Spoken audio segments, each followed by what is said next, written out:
Welcome to Uncovered. It's Wednesday, June 26th. I'm Anthony Davis, and he is Ron Filipkowski, the man who can, the editor-in-chief of MidasTouch.com. And interestingly, Ron, I am in Europe today. I've had a bit of a whistle-stop tour, so I'm in a slightly different location, although I've done my darndest to make it look like I'm in the same location I'm normally in, just because I don't want to upset the apple cart. But the reason I say that in advance is because I've been in the UK, I've been in Paris, I've been talking to people about the United States, I've been seeing the US from a European perspective, so I'll try and throw in some of the things that I've been picking up on, because trust me, it's very different on this side of the pond. But don't worry, I'll be back in the US in just a few days. So let me ask you, I mean, according to Trump, everybody in Europe is clamoring to have him back. Has that been your experience? Or? Nope. No, not even close. I would say, in a nutshell, I'd say that everybody in Europe, and I say everybody, that's not qualitative, of course, but everybody I've spoken to is looking at the US like it is the most insane experiment that has gone wrong that they could have imagined. And you know, I often say, you know, we're so used to Trump. We're so used to the eccentricities and the inadequacies and the insecurities that we kind of make allowances for him. But from a European's perspective, they just see him as a nut job. They don't have any of that because it doesn't really matter that much. So they're just like, that guy's obviously nuts and you're not going to vote him in, are you? And I'm like, well, I hope not. So yeah, there's been some kind of interesting conversations. And so, you know, as I always say to people, travel, get out there. If you have the opportunity to just move around, just go talk to people in other countries and just see what it's like. You know, it's huge differences. We might as well just start ahead of the debate. Of course, first CNN debate is going to be tomorrow. That's Thursday. There was a lot of speculation, including from a lot of us here at Midas Touch, that Trump would not take part. What do you think is going to happen? You think he's going to pull out the last minute? Because by the sounds of it, it looks like he's going to show up. Yeah, we've had those internal discussions amongst us at Midas. I have always been the outlier on this. I think the consensus that he was not going to debate, and I disagreed with that. I always felt like he would. Not that he wouldn't like to back out. I think he would like to back out, and all indications are that he wishes he could back out. But yes. I think he understands, and his people understand, that he would look so terrible backing out at this point, this late in the game. If he was going to do it, he should have done it last week. So I think he's going to do it, but I don't think he's going to be happy doing it. He's certainly not preparing or rehearsing, is he? No. And we know that Joe Biden's been at Camp David and doing his rehearsals. Trump, obviously, as the egomaniac that he is, thinks that he doesn't need to prepare. Yeah, he was on the golf course all day Monday, all day Sunday. So he had his rally on Saturday. He had two rallies on Saturday. So rally Saturday, golf Sunday, golf Monday. And Team Trump has been complaining about the fact that Biden took a week to prepare for these debates. Well, you know, these debates there's only going to be two. It's a critical part of being president, is be able to debate your political opponents to retain office. So Biden is doing what he should do, taking it very seriously, preparing, studying, preparing for policy.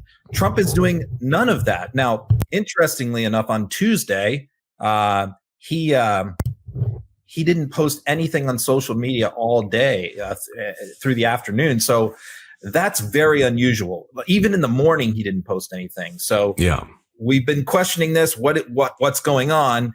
Either he's on the golf course, but even when he plays golf, he posts early. So something is odd going on Tuesday.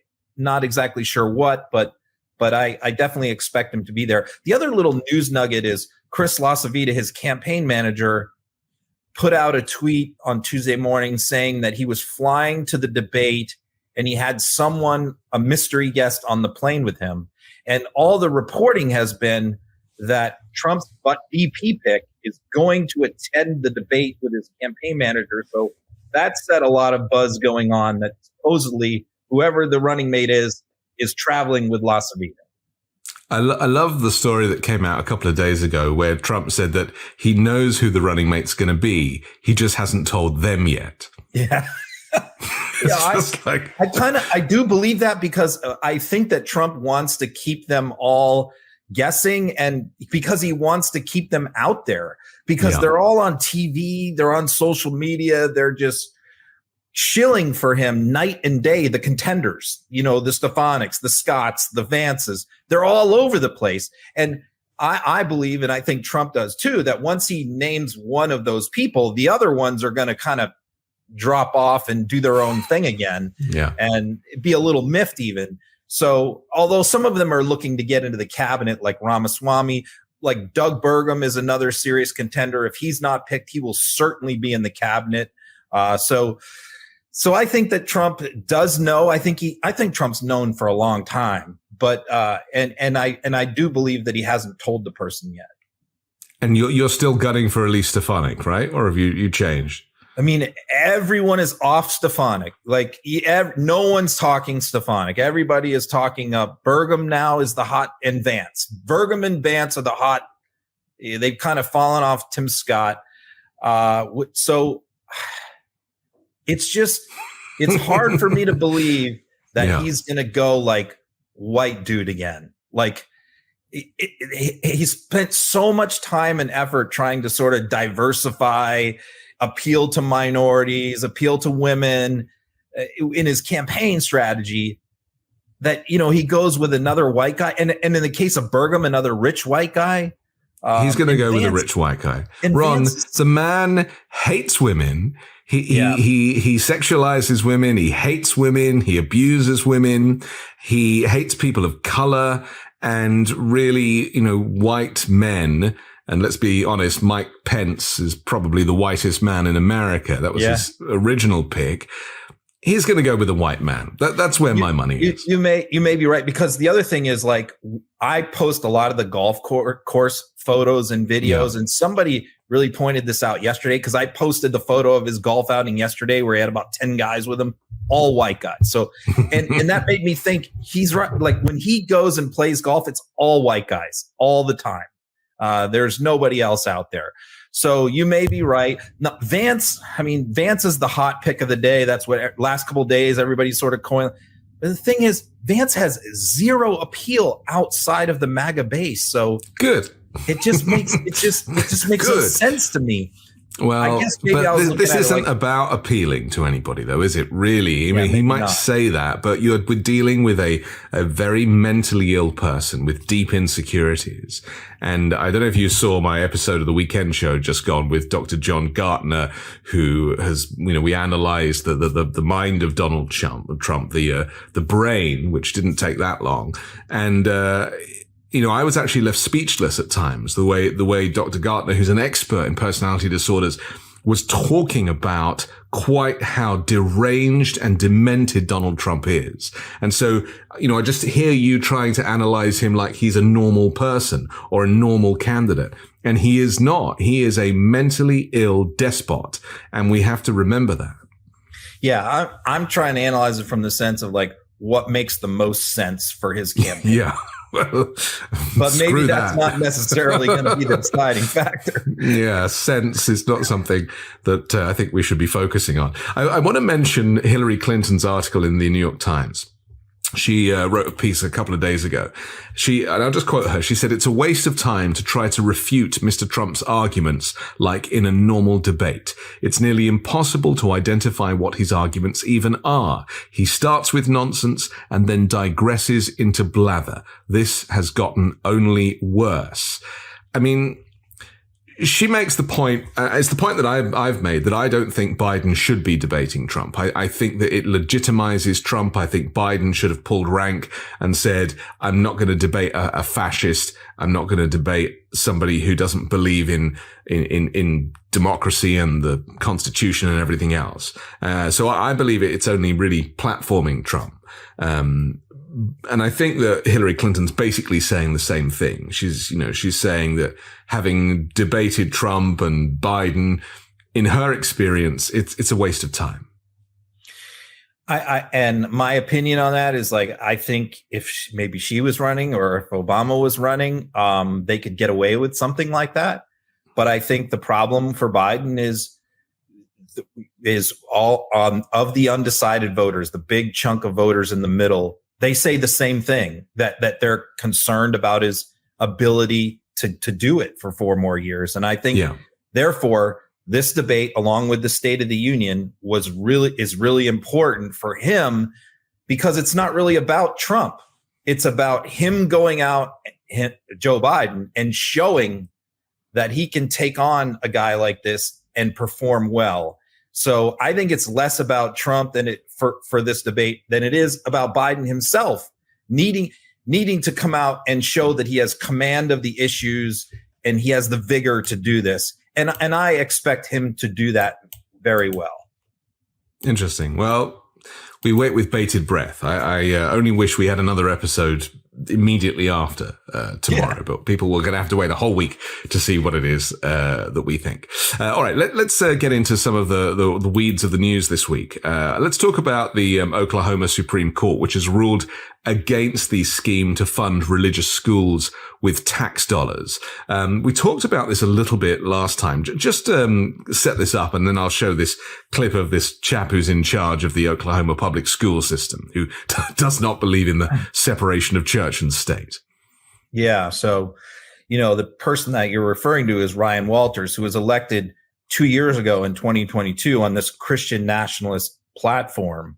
And he's in charge of all the Oklahoma schools. And we also saw this week, Louisiana law went into effect to post the 10 commandments in public school classrooms, which has always been, for the last 50 years, according to the Supreme Court, been disallowed. So you have 2 states openly defying Supreme Court case law for the last 50 years and just saying, look, we think just like Roe versus Wade, these cases are obsolete. They were wrongly decided. We've got the right Supreme Court now to reverse this. But I mean, this is as seismic as Dobbs, if this happens, which is what they're trying to do, is say that the Establishment Clause does not prohibit schools or any government agency from promoting religion, using tax dollars for religious purposes, etc. So what Ryan Walters did is he agreed to provide $2.5 million to a virtual Catholic private school. It doesn't even exist right now. It's something that they want to create. This church wants to create a virtual private Catholic high school completely funded by Oklahoma taxpayers.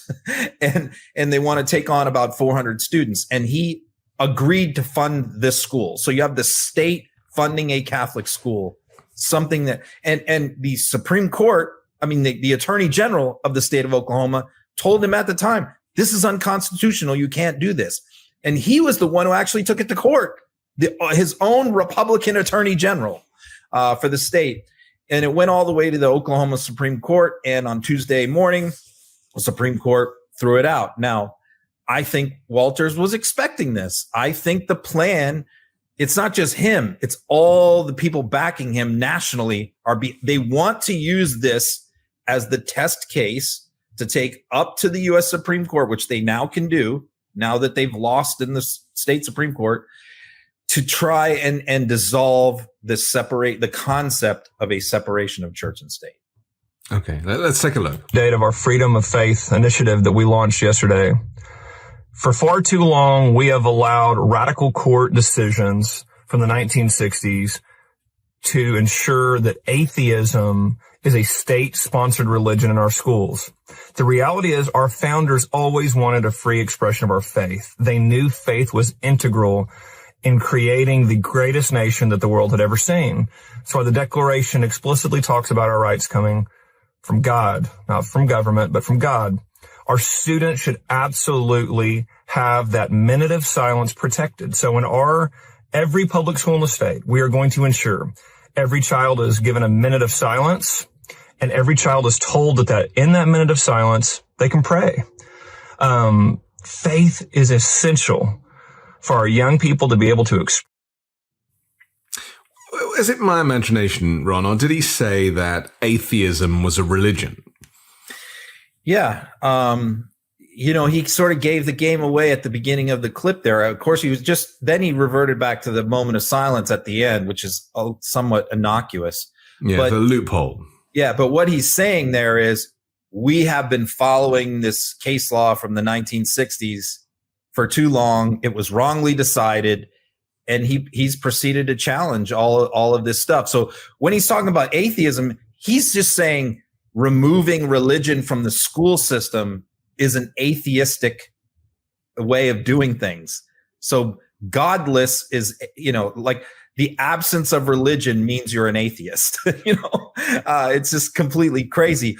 But the other thing is, like, the Satanic Temple said, well, we're going to create a charter school too with our religion, and he got upset about that. Say he wasn't going to grant, but he wasn't going to grant any money for the Satanic Temple's school, which they were just doing it to make a point, which really undercuts his argument, which is that you're picking and choosing. You're saying this is only for Christians. So he hasn't approved funding for any other religious school, only for a Christian school. And this is the hypocrisy about indoctrination. They don't want the indoctrination of the left, i.e. inclusivity or diversity, but they're very happy to go with their own kind of indoctrination, which is Jesus and the Ten Commandments. And in fact, Lauren Boebert was asked about this very same subject. Let's have a listen to her. So I don't think that it's bad to have something that says honor your father and mother so that you will live a long life. That is the first commandment that has a promise attached to it. I don't think that it's bad to teach children that adultery is something that you should not do. And also listed in the Ten Commandments, thou shalt not steal. And maybe the left and some of these politicians are having a meltdown over having that right there listed in our classrooms, thou shalt not steal, is because government hates competition. And they don't want our children to realize that that's something you shouldn't be doing. Thou shalt not touch another man's groin during thou theater production.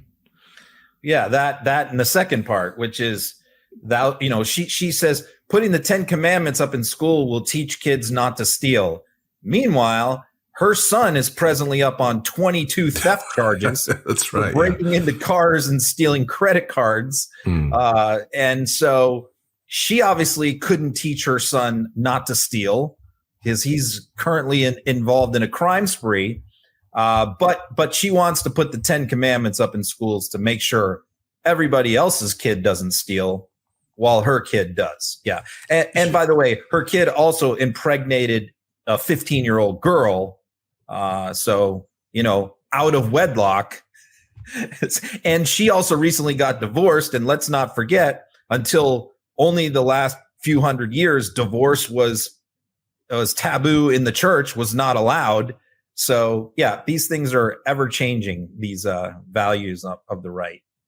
She should have put a copy of the Ten Commandments on the refrigerator door in her kitchen, so that the kids and she was reminded every time they went for a snack. Speaking of which, the leader of their party violates the Ten Commandments every day.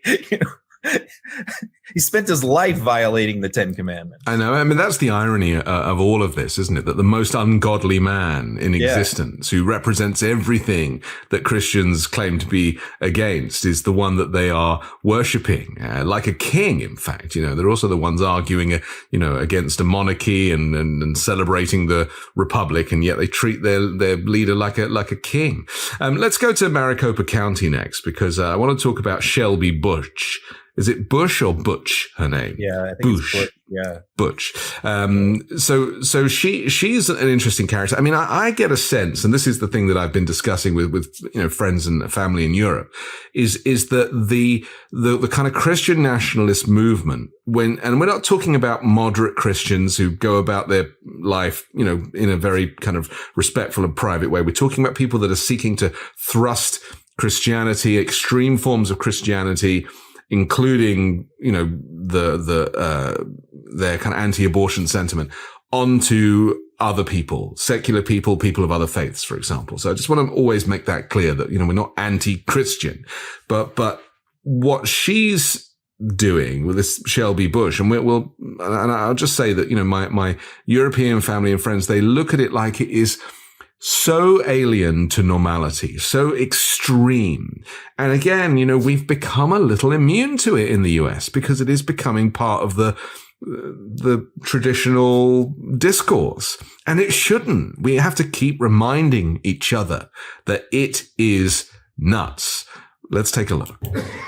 But let's pretend that this gentleman over here was running for county recorder. And he's a good Christian man that believes what we believe. Well, we can work with that, right? That's unity. That's saying, hey, we're going to shake hands and we're going to agree that we're going to run a good Christian foundation campaign and we're going to treat each other well and we're going to get through this together, right? That's unity. But if Stephen Richard walked in this room, I would lynch him. I don't unify with people who don't believe in the principles we believe in and the American cause that founded this country. And so I want to make that clear when we talk about what it means to unify. Firstly, before you respond, Ron, I would just say that you cannot joke about lynching, right? Lynching is off the table unless you're discussing it from making a kind of historical reference, or indeed talking about the dozens of black people that have been executed by the police recently, or chased down like Ahmaud Arbery in the street by white men. This is an example of another one of these kind of private meetings that goes on here in Maricopa. This woman is an advisor to Carrie Lake. I mean, this is the mentality and the mindset of these extremists. Maricopa County, that's Phoenix, Arizona. I mean, it's the largest by far. I think it's the largest by population county in the United States. And it pretty much decides all the elections in Arizona statewide. If you don't win Maricopa, you're not going to win Arizona. That's the bottom line. So it's a huge county and it's hugely important politically. It decides presidential elections even.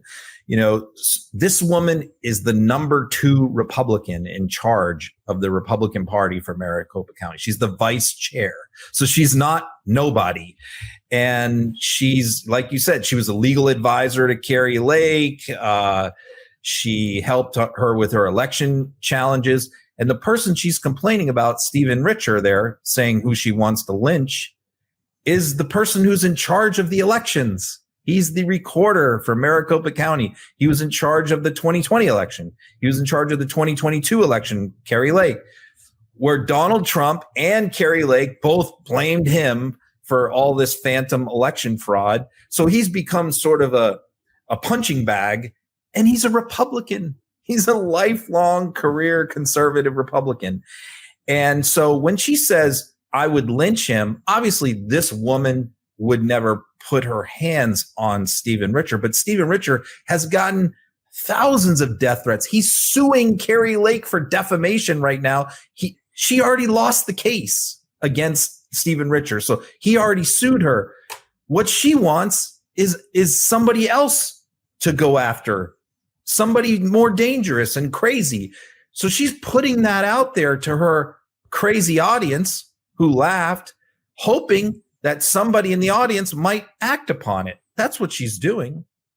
If her language was put into the mouth of, say, a Muslim man in a meeting that looked like it might be the Taliban, yeah, she and her white people friends would be up in arms that this is terrorism and that this is extremism and that this is, a kind of religious extremism. And yet, because she is a white woman in Arizona, that it's okay to use this explicit extremist propaganda. And this is part of the problem, isn't it? The hypocrisy, not just church and state, but also if a white person says it, they can get away with it. But if a brown skinned person says it, or if a Muslim person says it who's wearing a head covering and has a beard, suddenly that changes the whole narrative. Yeah. I mean, imagine like a black Muslim in Philadelphia saying, let's lynch Donald Trump, or let's lynch Carrie Lake or something. Yeah. Yeah, or we've had this. What if it was black people that stormed the Capitol on January 6th? Yeah. How many of them would have been shot? But this 100. Is the unique white privilege of Americans, and it's important that we call it out because we white privilege doesn't just come because you're wealthy enough to buy yourself a Ferrari or something. White privilege is about being allowed to speak in an explicit way and get away with it. And she is exercising her white privilege in an extreme form. And the rest of us are just supposed to sit back and be like, yeah, here she goes again. And actually this rhetoric, it's the language of Stephen Miller. It's the language of all of these extremists who dress up and go to work in these administrative roles every day. And you talk about how numb, America has become to this. That got no national coverage at all. The only reason why I posted it and wrote a story about it for Midas was because Stephen Richer and I follow each other on Twitter and we communicate. And he drew that. He brought my attention to that, and we did a story. But national media didn't pick up on that. Crazy.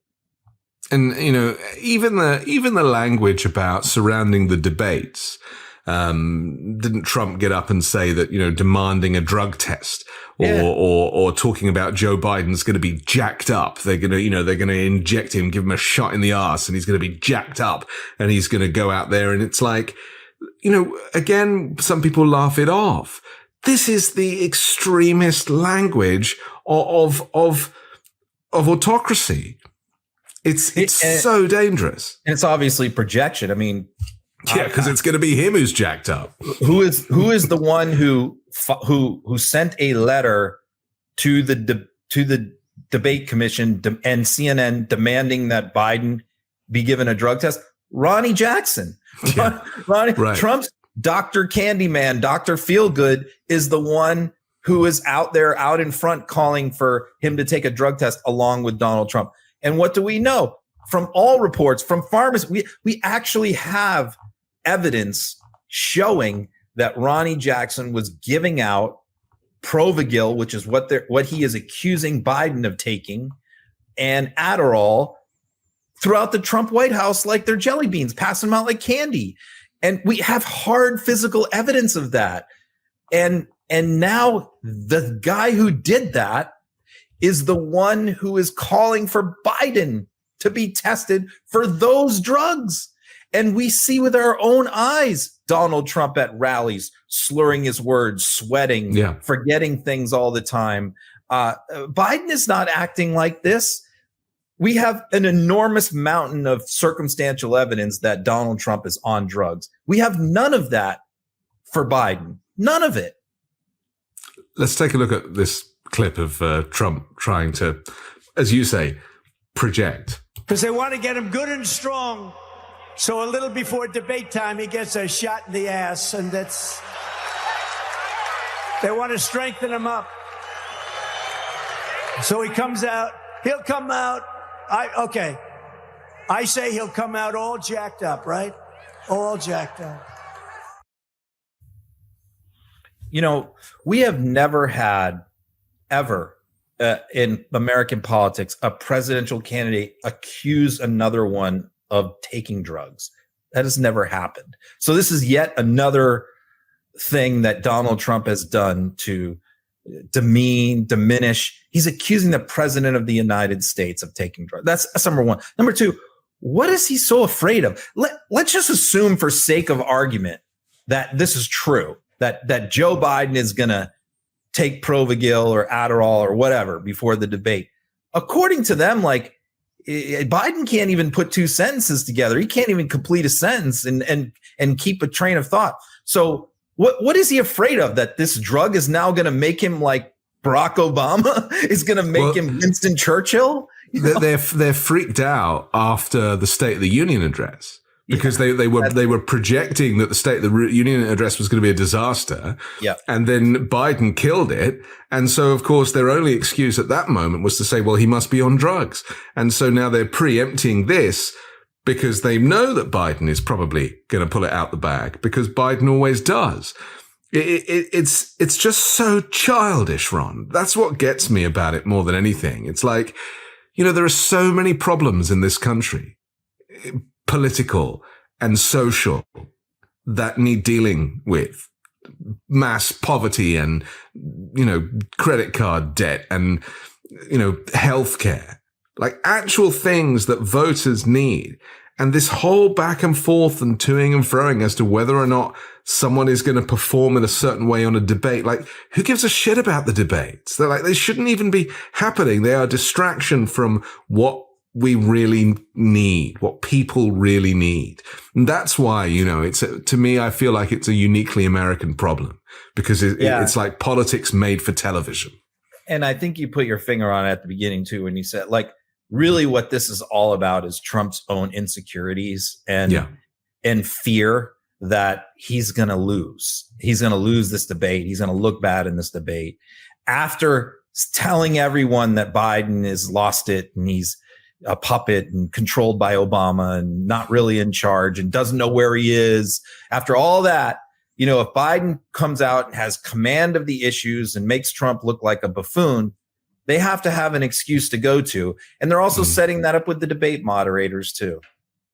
I'm hoping that Biden has a few of those one-liners up his sleeve like last time, including, "Come on, man." That was my favorite. Just like giving him that look as if to say, didn't he say that you're the worst president that this country has ever had? It was so, I just think you need to humiliate Trump. You really need to get to his Achilles heel and then let him overreact. And I thought the Proud Boys moment too, when, the moderator challenged Biden, or Trump challenged, one of the two challenged Biden to name an extremist group that backs Trump, that he will refuse to condemn. And he said, okay, go ahead and condemn the Proud Boys. And he wouldn't. So that I thought that was like a seminal moment of the last debate. Well, that's when we got the stand back and stand by line, right? That's where that came from. Yeah. Steve Bannon on his podcast he's on his War Room has demanding that CNN should apologize to Trump's spokesperson after she tried to use her time on the network to attack Jake Tapper and said that Trump should cancel the debate. Let's have a look. I've never seen such disrespect. They have never in the history of television ever taken a national press secretary and treated her with such lack of respect. Cassie Hunt owes you an apology. CNN owes you an apology today. And we don't get that apology to Caroline Leavitt and to the Trump campaign and to MAGA today, President Trump should cancel this. All of a sudden, they have morals and manners. Of course, this is another one of their excuse lines, which is, the debate is 3 against 1 now. It's Dana Bash, it's Jake Tapper, and Joe Biden all ganging up on poor Donald Trump. The moderators are in the tank. So her plan was to go on CNN Monday morning, and she is the national spokesperson for Donald Trump. She's 26 years old, but she's Donald Trump's national spokesperson. And by the way, she's like 7 months pregnant. So she's going to have a baby like a month or two before the election. And she's his national spokesperson. We'll see how that goes. But so her plan was to go on Casey Hunt's show on CNN and attack Jake Tapper and Dana Bash, attack the moderators, basically like working the refs, just like Trump did with the judges in his trials, attack the judges, attack the jury. That was her plan. And she got on there, and Casey Hunt shut it down right away. In fact, cut the mic and terminated the interview after 45 seconds because she warned her and she wouldn't stop. She's like, look, we're not going there. We're going to talk about the debate. But if you came on here to attack the moderators, we're not going there. We're not doing that. But that was her plan. I mean, that's specifically why she went on there, was because they want to create this facade that CNN is against Trump. It's not just Trump against Biden. And so there she is going on Bannon's show a couple hours after she got kicked off CNN. And then Bannon throws out hey, if we don't get an apology, Trump should pull out of this debate. Again, laying the groundwork, making the excuses, all of that. We have to take a quick break, but I want to come back and talk about Alex Jones and InfoWars being finally kind of the bankruptcy becoming a reality and having to kind of sell off his assets and everything that goes with that, and a whole lot more. We'll do that next here on Uncovered. Lumen is the world's first handheld metabolic coach. It's a device that measures your metabolism through your breath. And on the app, it lets you know if you're burning fat or carbs and gives you a tailored guidance to improve your nutrition, workouts, sleep, and even stress management. All you have to do is breathe into your Lumen first thing in the morning, and you'll know what's going on with your metabolism, whether you're burning mostly fats or carbs. Then Lumen gives you a personalized nutrition plan for that day based on your measurements. You can also breathe into it before and after workouts and meals, so you know exactly what's going on in your body in real time. And Lumen will give you tips to keep you on top of your health game. Your metabolism is your body's engine. It's how your body turns the food you eat into the fuel that keeps you going. So, if you want to take the next step in improving your health, go to lumen.me/uncovered to get 15% off your Lumen. That's lumen.me/uncovered for 15% off your purchase. Thank you, Lumen, for sponsoring this episode. I'm excited to tell you about Moink. That's Moo plus Oink. Moink is a meat subscription box company on a mission to fight for the family farm. They're located in rural America, run by an 8th-generation female farmer. Their animals are raised humanely, their employees are paid a living wage, and the quality of their product is better than anything you'll find in the store. And trust me, I've tried it. Unlike the supermarket, Moink gives you total control over the quality and source of your food. You choose the meat delivered in every box, like ribeyes to chicken breasts to pork chops to salmon fillets. Plus, you can cancel at any time. Keep American farming going by signing up at moinkbox.com/uncovered right now. And listeners to this show can get free bacon for a year. Yes, that's 1 year of the best bacon you'll ever taste, but for a limited time. Spelt MOINK box.com/uncovered. That's moinkbox.com/uncovered. And we're back. I'm Anthony, he's Ron, and here we are doing our best to uncover the MAGA propaganda that is not covered by the mainstream media. Okay, let's have a quick chat about Alex Jones. Not a big fan of his, as you know, but the news is that in the late filing Sunday, the bankruptcy trustee states that he intends to begin to liquidate the assets of Alex Jones's InfoWars and shut the company down. You tweeted about. So let's just, kind of briefly, I would start by saying I really hope that this is some justice for the parents of Sandy Hook victims, because, of course, all this goes back to his conspiracy theory that Sandy Hook was a conspiracy.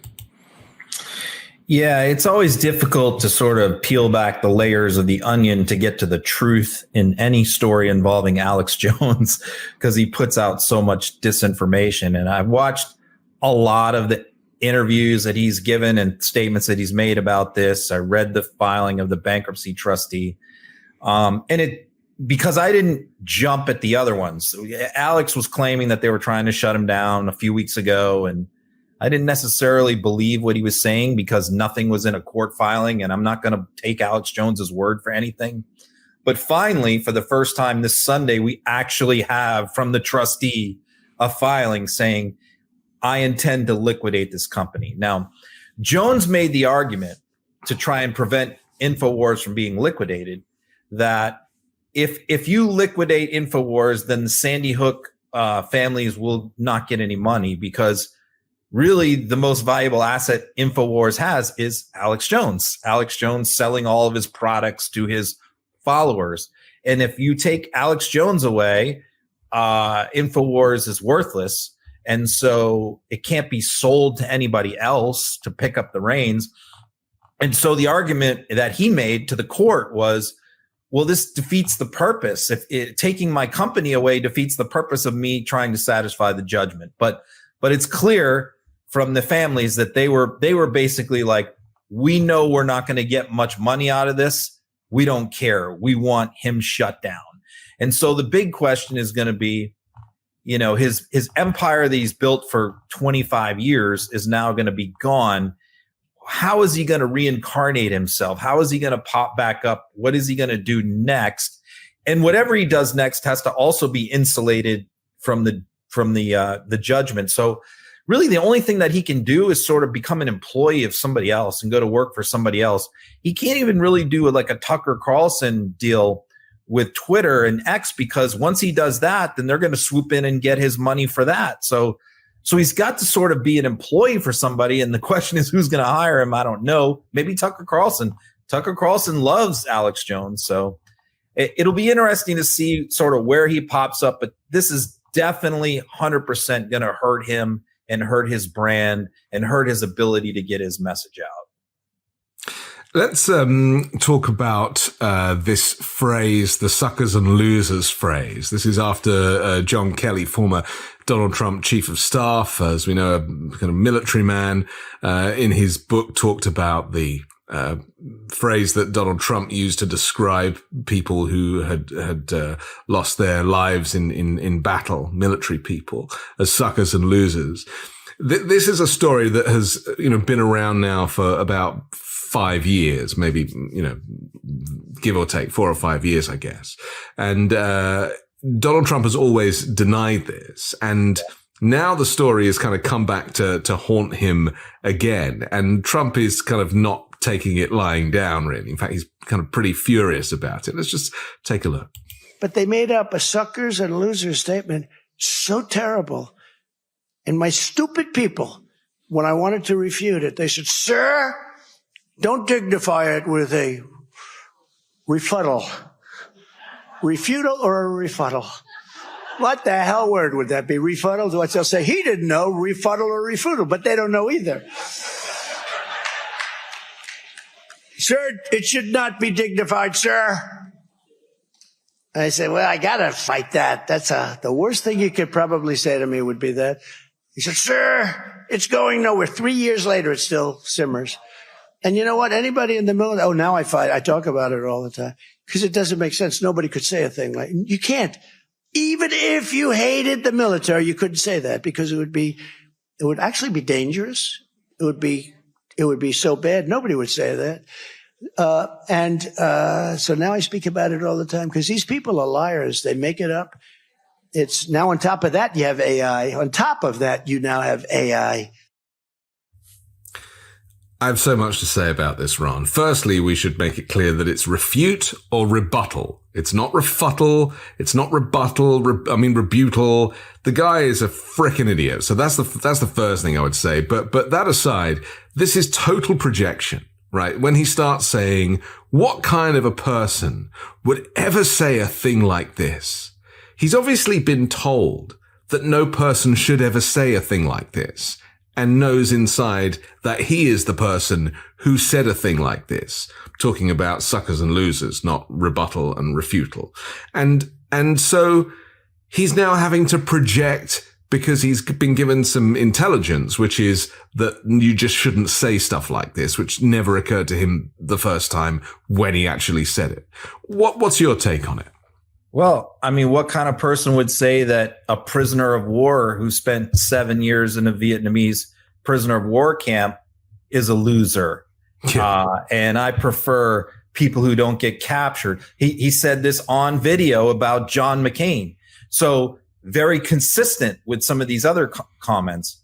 But you really see Donald Trump always gives you the truth underneath the lies. It gives you a roadmap to the truth. And he really just did there when he revealed, which he's never revealed before, that clip. Yeah. That his advisors were supposedly telling him not to talk about it. Well, here's the truth that going on behind the scenes, because he just revealed something. The truth is this: when the story first came out, it was anonymous.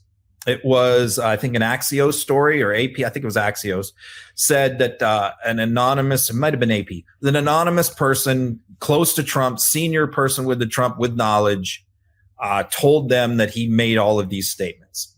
Now, speculation immediately began over the next several months. Who is this? This is the time period when Trump is saying in that clip that he said nothing because Trump did not comment on it. In reality, what he's saying is his advisors told him not to. In reality, what his advisors were telling him is this: we know this was John Kelly, because that's the only person. Once people figured out John Kelly was the only person who was present at each of these places with Trump, so it had to have been him. So they knew it was him, but John Kelly didn't put his name on it. And so what they told him is, don't attack this. Leave it alone. It'll go away. Because if you come out and say this is a lie, John Kelly might come forward and go on camera, and that would be really bad. So Trump did not deny it, did not say much about it at first. Then what happened is 2 years or so later, Kelly confirmed on the record, I think for Washington Post, that in fact, he was the source of the story. Still would not go on camera. So even then, Trump wouldn't comment on it because, again, I believe that he was afraid that if he attacked John Kelly personally and called him a liar, that Kelly might go on camera. And that's really what they're afraid of, is his former chief of staff going on camera. So now I think, we're 4 months in, 4 years into the story, as you said. And I think now Trump has convinced himself that, you know what? Kelly's not going to go on camera. He's not going to do it. So I'm just going to call him a liar. And that was the first time in that clip that you just saw from a few days ago that he specifically by name called Kelly a liar. And so now the ball's in Kelly's court. I mean, is he going to come out now that Trump is actively calling him a liar for the first time and go on camera and refute this? I hope so. I mean, again, it's just so depressing that we are distracted by this, the semantics of this, when really, a president who cared about the country and therefore cared about the military wouldn't even go into this territory. And yet this is the problem with Trump, Donald Bone Spurs Trump, who's never seen a day of, active duty himself. And on the Weekend Show with Dr. Gartner, he actually said the reason Trump went to military school was because he was a nightmare. He played up. He didn't go to military school because he wanted to be in the military. He got sent to military school because he was a bad egg. There's a moment at the beginning of that clip, Ron, that neither of us have really mentioned. I'm just going to play the beginning of that clip again. Listen to how he talks about his people. The people advising him. Just listen to the contempt he has. I'll just play the beginning of the clip. But they made up a suckers and losers statement so terrible. And my stupid people, when I wanted to refute it, they said, sir, don't dignify it with a rebuttal. So, my stupid people, who talks about that? About their own advisors in that way. And so, their own advisors are sitting right there because the stupid people are Mark Meadows and Jason Miller. It's the people that are sitting right there listening to him, not Mark Meadows, but Jason Miller is there.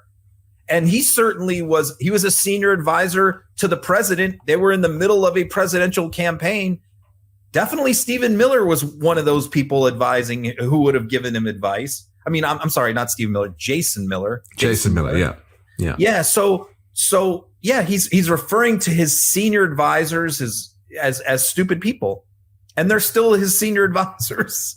So I mean, this is and a the guy, sir thing, you know, the sir, he loves the idea that everyone's calling him sir. And you know, I tweeted about this yesterday, which is, you know, this is an argument that kind of drives me crazy when MAGA says he didn't need to be president. He didn't want to be president. He did it because the country needed to be saved. What has he gotten out of it? He's got nothing but grief and anguish and this and that. Listen, what Trump got out of the presidency was something that he's craved and desired his entire life, something which means more to him than all the money in the world. As much as he loves money and loves women and all this, the one thing that Trump cares about and wants more than anything in the world his whole life is to be worshiped, is to be called sir, is to have everyone cheer him and stand up when he walks in a room. That never happened to him when he was on The Apprentice or when he was running Trump Tower or running casinos. It only happened for him when he became president and after president. So this is his life. He's caught up in this world, and this is what he gets out of it. He gets out of it adoration, and that means more to him than anything in the world. And as Dr. Gartner said, he didn't get the love from his parents that he craved. That's right. His mother wasn't really up for that. His father certainly wasn't, too busy with the KKK. His father didn't even like him. Well, nobody likes him. I mean, this is the thing. Nobody likes him, Ron. Right. He has literally no friends. I want to talk about Trump and China for a second, because this is something that I learned a little bit about when I was in Paris last week, actually, of all places. And I just want to play this clip of him talking about tariffs. And I'll just tell you what I've learned off the back of this. They're looking for hope. They're tired of being called stupid people all over the world.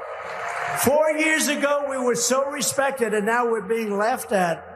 I took hundreds of billions of dollars away from China. One of these fakers up there said, he didn't take any money from China. Tariffs. I tariffed them for hundreds of billions of dollars. He said, the American people paid. No, China paid. And the American people didn't pay for it at all. They didn't pay for it. You know, they always find a reason. They're genius in a certain way, but they're evil genius, very bad genius. I'm nice genius, you know, I'm a nice genius. What a terribly incoherent person he is. So here's the thing about China that I don't think people really talk about in the US. And this is the kind of conversation that I was picking up on in Europe. And that is that China is so far ahead of the United States in pretty much everything, in terms of manufacturing, research and development, industry. And, you know, aside from the obvious kind of things that we already know about, but you take away the kind of, you know, communist aspect that obviously the Republicans like to weaponize and, you know, use China as an example of communism. But actually, if you live in China, and I have a, you know, family who are often there, and you know, they were telling me that when they're there, it is just so advanced as a nation compared to the United States. The US is so behind. And I think that with Trump, there is a fear that, you know, rather than America play catch up with China, it's better to just pretend that China doesn't exist, or to ban China, or to put tariffs on China, or to kind of remove China from the equation, which, you know, to the international community, of course, which all rely on China from a manufacturing perspective, that actually, you know, trade with China is essential. And to kind of pretend that they are not part of the equation or not necessary for US manufacturing is so naive and so blind. And whilst you can take a stand against China's human rights atrocities, you also, as a nation the size of the US, you have to do business with them. You simply have to. That's the kind of global economy that we live in. Yeah. And their ability to mass manufacture cheap goods is one of the things that keeps global inflation down. And I think, you know, one thing that we don't talk about enough is everybody blames, Joe Biden is responsible for inflation, whatever. Really, I mean, the Chinese economy getting locked down and their extremely strict COVID controls did more to cause global inflation and their supply chain issues than anything else. And it affected the entire world. The entire world suffered inflation because of China locking down their economy for a couple of years with their extremely harsh COVID measures. So, but, going back to the clip too, Donald Trump just fundamentally doesn't understand basic economics and the way the world economy works, which is what makes him so dangerous. A tariff is just basically a national sales tax on imported goods. So when he's saying, no, American people didn't pay, China paid, you slap tariffs on Chinese goods, Americans are paying that. It's basically a sales tax. The Chinese profit margin, they're not reducing their profit margins because of tariffs. They're just raising the price to American importers. So it hurts the American businesses and retailers importing Chinese goods. It hurts them, and it hurts the American consumer. And then China retaliates, so that hurts American manufacturers as well. The last thing you want to do is get into a global trade war, especially when you're coming out of COVID. So this man is a fool. He's stupid. And this is his answer to every economic problem. It's his answer to the auto industry is, I'm going to slap these huge tariffs on Chinese imports to protect the auto companies.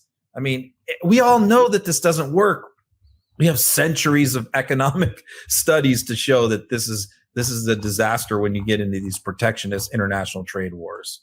And there's been some new analysis of Trump's kind of economic plans, and they claim that he would effectively crash the global economy, and his plans carry no water. Axios did a piece the other day saying that Trump ran up the national debt by about twice as much as Biden, and again, this kind of myth that Republicans are more fiscally responsible than Democrats. It's pure propaganda. It's not based in truth. And he's promising more tax cuts, which is what blew a hole in the deficit last time. Yeah. And then he's promising to take an entire sector of the economy of workers, tipped employees, everyone who gets gratuity. And some of these are automatically added to their paychecks. It's not, when he talks about tipping, he's talking about somebody peeling out a $10 bill at a restaurant. Most tipped employees, that's not how they're getting tipped. It's a service charge that comes directly it's a mandatory tip, or it's something that's added on to a credit card bill or a credit card payment. So he's talking about taking tens of millions of workers and making their income tax free. I mean, it's just crazy. It's going to blow a hole in the deficit again. So, I mean, of course, it's never going to happen. It's just another empty Trump promise, but it's a promise that has allure. He's now telling these people to write on every restaurant bill, you'll get no taxes on your tips with Trump. It reminds me of, I don't have the clip. I wish I did, and I should have the clip, so I apologize, of Trump's new announcement about every foreign national who attends school in the US. He's now saying will be allowed to stay in America and automatically be given a green card if they get an associate's degree. It flies completely in the face of his kind of anti-immigration rhetoric. And it's like he was told, he did like a business meeting, didn't he? Like a kind of online business meeting with four kind of senior business people, 3 of whom were immigrants, or it was 5 of them and 4 of them were immigrants. And they basically said, we're losing people because of the, tough immigration policies. And literally on a dime, Trump decides to U-turn his entire attitude towards immigrants and say, if you pass any degree from any university, even a shitty university, then we're automatically going to give you a green card, and we're going to do it on day one. And didn't you post something like, and this is supposed to be MAGA? I mean, it's not that he's just like lost his mind, but he's lost his unique selling point, which is that he hates anybody from other countries. this came out. I mean, this was just shocking. This shows that, again, it's with the tip thing. He goes to Nevada, so he announces this incredibly massive new tax cut because he's in front of service workers and he needs to win Nevada. So all of a sudden he pulls this out of his ass. So now he does this YouTube meeting with like the 5 tech CEOs from Silicon Valley. And what they're complaining about is basically mostly people from India. They had basically like a specific complaint, which is we have all these foreign students from countries like India that are very brilliant, and they get their degrees and they're highly intelligent in tech and everything else. And then their visas expire after they graduate and they have to go home. And many of them want to stay here and work for American tech companies, but they're not able to do that. So this was their complaint. Now, Trump, is trying to pander to these guys because they're all super rich and writing him big checks. So instead of just saying, what he probably should have done is say, look, we're going to look at the best and the brightest, the PhDs and all of that. And we'll certain industries where workers are needed, we'll make exceptions, right? This is probably what he should have said and what they were looking for him to say. But Trump is a dope and he's an idiot. So what he said is every person who gets even an associate's degree, he said, from a junior college or community college in anything should automatically get a green card. It should be stapled to your degree. And look, the tech CEOs aren't looking for like Mexicans who get an associate degree at like Humboldt College, to get a green card. That's not what they wanted to hear. And not only that, but, I think Trump kind of maybe thought, well, this isn't going to get out to the general public. I'm just here on this YouTube meeting with these CEOs. But man, when this thing hit the internet, the people who he got the most backlash about were his own people. MAGA right-wingers were like, what the hell are you doing? We don't agree with this. And the campaign 24 hours later, not Donald Trump, his campaign walked it back and disavowed it and said, no, Trump's not going to do that. But Trump couldn't come out and say that himself because he can't ever admit a mistake. I think this, for me, is the definition of a populist. And, populism is really undefined, isn't it? Really, different people have a different view of what it is in the same way that socialism can be defined in different ways. But in terms of Donald Trump as a kind of lazy populist, he will say whatever he needs to say to the audience that he is presented with in the moment, and then doesn't worry about who has to clean it up afterwards because he doesn't like anybody and doesn't care for anybody. So he's like one of those people that is a really bad driver, doesn't use their rearview mirrors, just like driving, going forward, and then behind crashes, people driving into each other because of his kind of terrible ability on the road. And this is the same story with this guy every time. In my lifetime, thinking of all the politicians and people who run for president, probably the one person who was accused of this the most was Bill Clinton. Bill Clinton had this reputation that whatever group he was in front of, he would sort of tell them what they want to hear. But all of what he did, another level, paled in comparison to what Trump does. And nothing. Like Bill would kind of like massage things a little bit to kind of package it the right way and sell it the right way to whatever group he was in front of. But he never promised to like, none of you will pay taxes ever again. Right. And I'm going to let everyone into the country who has an associate's degree. It's like he takes the little panders that Bill used to do back in the 90s and just puts them on steroids. But this is proof, Ron, that Trump doesn't see any of it as real. To him, it's an act. Sure. It's a reality TV show. Yeah. He is playing the role of the president. And he doesn't intend to do any of this. Yeah. Of course not. It's like Kiefer Sutherland, he's just pretending to be the president for the purposes of this show that is a TV show. And to him, the debates are like the season finale, or the inauguration is like the start of season 3. And He just wants to kind of get on, have a good show, see you on show day, have a good show, get some rest. We got a show to do tomorrow. And it makes me so crazy because, again, I hate to kind of keep going back to voters and people who have needs or people who, suffer with disability or healthcare bills or, just like regular stuff, regular people, normal society.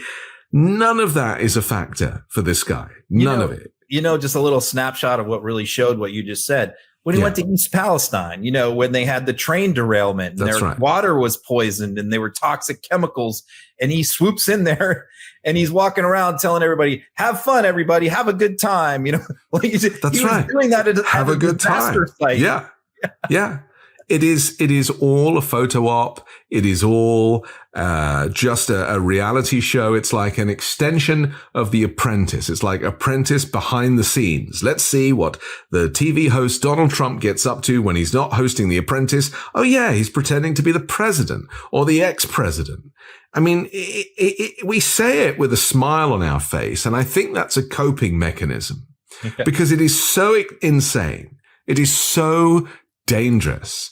It is so screwed up that if we don't laugh about it, we could literally go nuts ourselves. Because it's so cartoonish and buffoonish that it's easy to just laugh at that when you're looking at it objectively.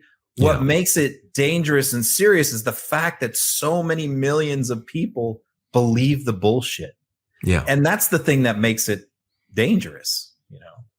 Because it's become unimportant, and none of this should be unimportant. It should be essential, and it should be boring. And we're about to have a general election next week in the UK, and the guy who's probably going to win for the Labour Party, the equivalent of the Democrats, after 14 years of Conservatives, his name's Keir Starmer, is very boring. He's a lifelong public servant, a little bit like Joe Biden, and he kind of talks through his nose, and he's just not charismatic like Boris Johnson was as a populist.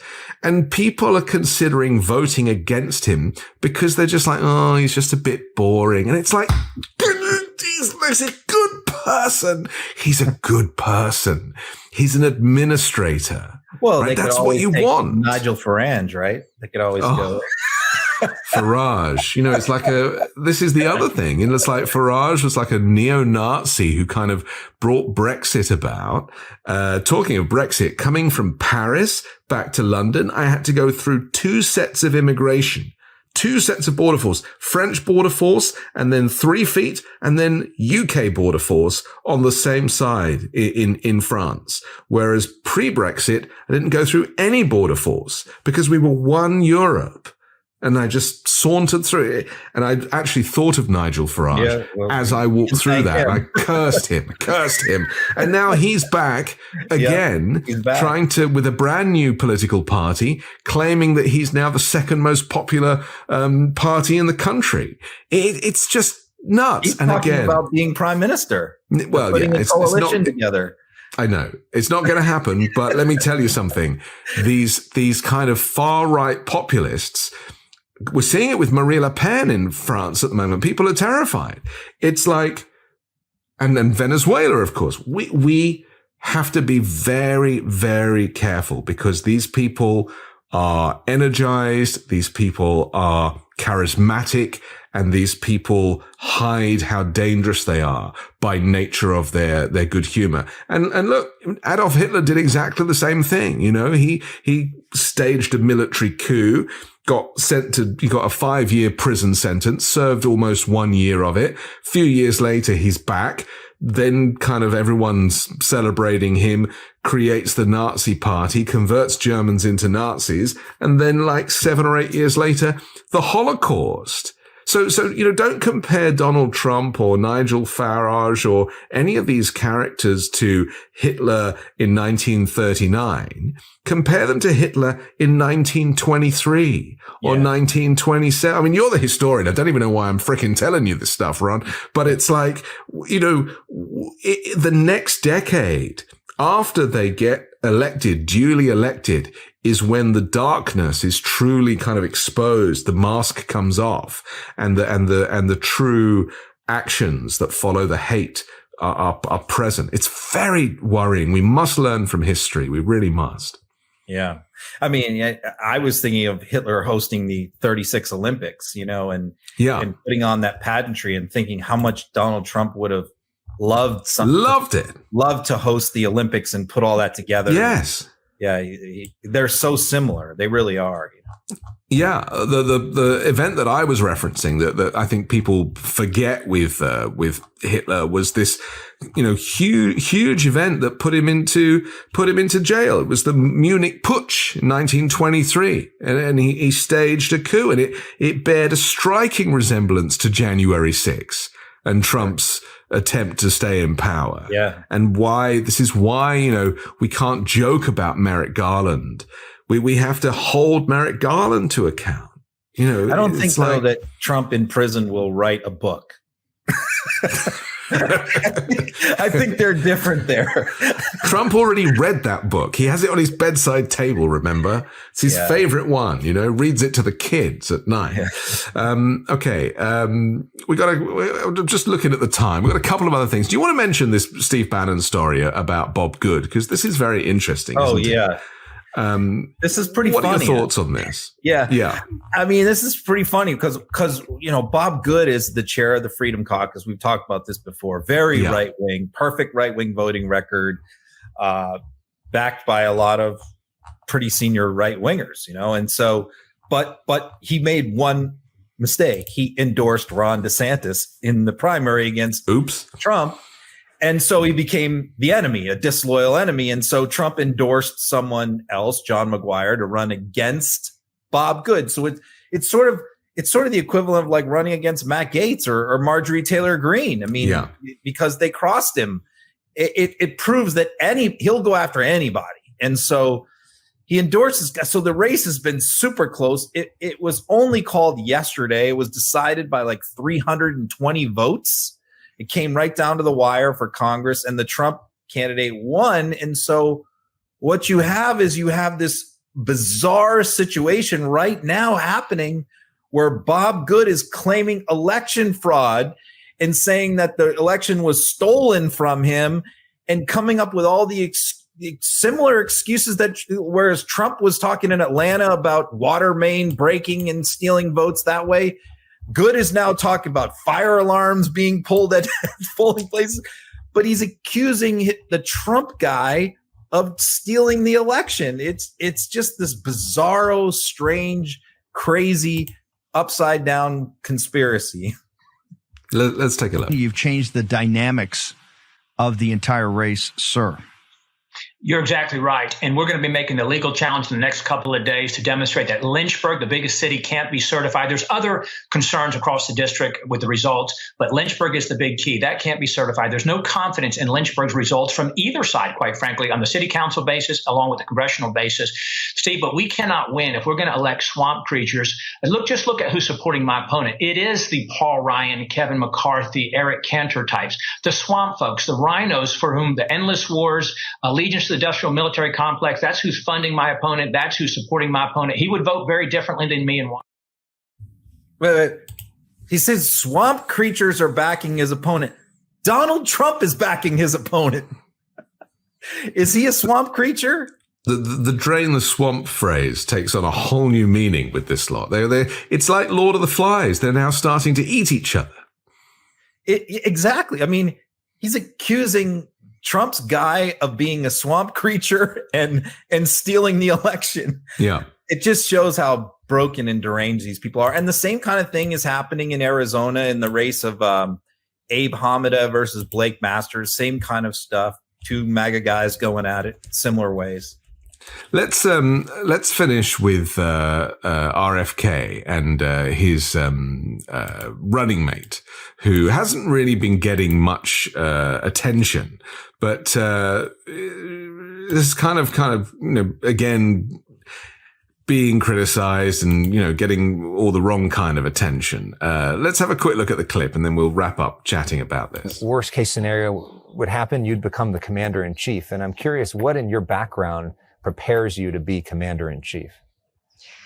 I think that I have a very sophisticated view on foreign affairs due to my previous work, both in intellectual property law. I understand how global commerce works. I understand how we build batteries around the world. I understand the importance of semiconductors. I understand that big foreign policy decisions are made specifically around semiconductors. And I also am multicultural. My background is one in which I've spent most of my spiritual life studying world religions. And I think it's really important right now for us to understand and respect each other's religious alignment, and understand the depths and the nuances of it. I think that also I have a great deal of understanding, compassion, strength, and will to put America first. This is Nicole Shanahan, isn't it? What do you know about her? Well, this week has just been a disaster for the RFK campaign, where it just imploded. 3 bad things happened in succession. Campaign finance reports came out and showed that he chose her as a running mate because she is extremely wealthy and was willing to open up her checkbook and write him some big checks to try and help him get on the ballot. The knock on her is that she's wealthy because she married one of the richest men in the world, got divorced a few years later, and got a massive check. And so basically, she's a lawyer, but I don't know that she's an especially accomplished lawyer with a lot of stuff on her resume. I think she went to Stanford. She's obviously bright, but I don't know that she really, and that was what brought about that question there, which is what exactly qualifies you to be commander-in-chief of the United States in your background, other than the fact that you went to Stanford Law School and married a really rich guy. And so the first thing is she cut him off. She's not giving RFK any more money. So he's out of money. His campaign is out of money because she gave him just enough to help him get on the ballot in a few places, but that's it. So that's the first thing. Second thing is she's been hiding from doing interviews because she doesn't know anything about any of the issues. And so she finally sits down for this interview with a local Los Angeles station, not even a national station. She finally sits down for an interview. The whole thing was a disaster. I mean, you just heard he asked her what qualifies you to be commander in chief, and she's talking about studying world religions, and nonsense. So that was a disaster. And then the third thing was the plea deal with Julian Assange. I mean, that has been one of the big wedge issues that RFK has tried to create between him and Joe Biden, which is the fact that he will free Julian Assange, drop the charges, pardon him, let him out of prison. And then lo and behold, his big issue of Assange was with the far left, because there's people on the fringes of the far left and the far right who are backing Assange, who back Assange. And so he's trying to appeal to them, but they just made a plea deal and he's free, the Biden DOJ. So took that issue away from him too. So I think it's just been a horrible week. His campaign is imploding. He still could have an impact, but I don't think he's really a big factor anymore. I was just thinking, as we're saying this, that I would still take her over Donald Trump any day. I would too, yeah. Right? And then we have to be careful what we wish for, Ron, right? Yeah. Because the fact that she is a thoughtful person who thinks of, studying religions, I mean, great, bring it on.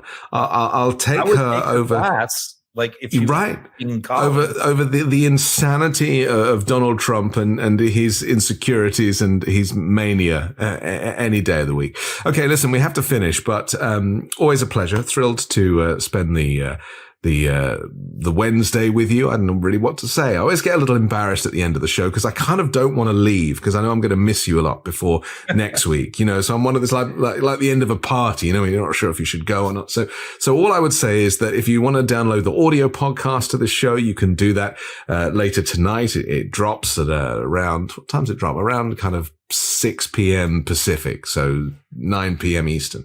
Also, you can rewind, watch the show again. Please share it. Don't forget to comment down below. You can find links to our sponsors down there as well. And in the meantime, we'll come back next Wednesday and have a debrief on how the debates went, if they ever go ahead. Thanks a lot, Ron. Yep. Bye for now. Bye.